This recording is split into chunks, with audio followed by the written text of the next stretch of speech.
పెట్టడం అన్నా ఇప్పుడు మిగతా రెడ్డి సామాజిక వర్గాలు కూడా సపోర్ట్ అయ్యి అందరూ కలిసి జగన్ కి రెడ్డి ఓట్లు ఇక మళ్ళీ జాయిన్ కాకుండా ఉండటం కోసం ఒక పార్టీ పెట్టి అంటే రేపు పొద్దున ప్రభుత్వానికి వ్యతిరేక ఓటు చీల్చడానికి ఒక ప్రయత్నం ఉంటది. ఇటు అదే వ్యతిరేక ఓటు చీలేటటువంటి వ్యవహారం ఆస్పెక్ట్ అవ్వచ్చు, లేదా జగన్ కి జనం నమ్మరు మమ్మల్ని నమ్ముతారు అన్నటువంటి ఉద్దేశం. ఈయనకి ఇప్పుడు లైక్ తెలంగాణలో అమ్మాయి పేరేంటది కవిత టైప్ అన్నమాట.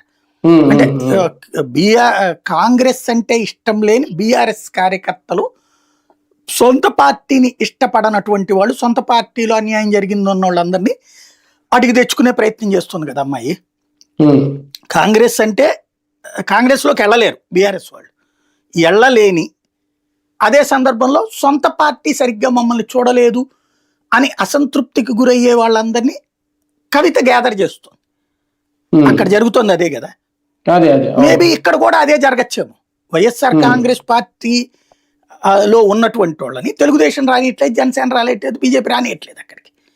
అది పరిమితంగానే మొదట్లో రానిచ్చినటువంటి వాళ్ళు ఎవరు బాలినేని లేకపోతే అట్లా కొంతమంది వచ్చి ఉన్నారు, వాళ్ళ వరకే నడిచింది. ఆ తర్వాత మిగతా వాళ్ళు ఎవరిని రానియలేదు అక్కడ. ఎందుకంటే కింద స్థాయిలో కూడా తీసుకున్నారు, ఏది మున్సిపాలిటీలు కార్పొరేషన్లు అక్కడ అధికారం అందుకోవడానికి, లైక్ మేయర్లా చైర్పర్సన్లా మండల పరిషత్లా ఇట్లాంటి. అంతే తప్ప అంతవరకు వెళ్ళిపోయారు వెళ్ళినోళ్ళు. అలా కాకుండా మిగిలిపోయినటువంటి ఉన్నటువంటి వాళ్ళల్లో జగన్ కూడా నచ్చని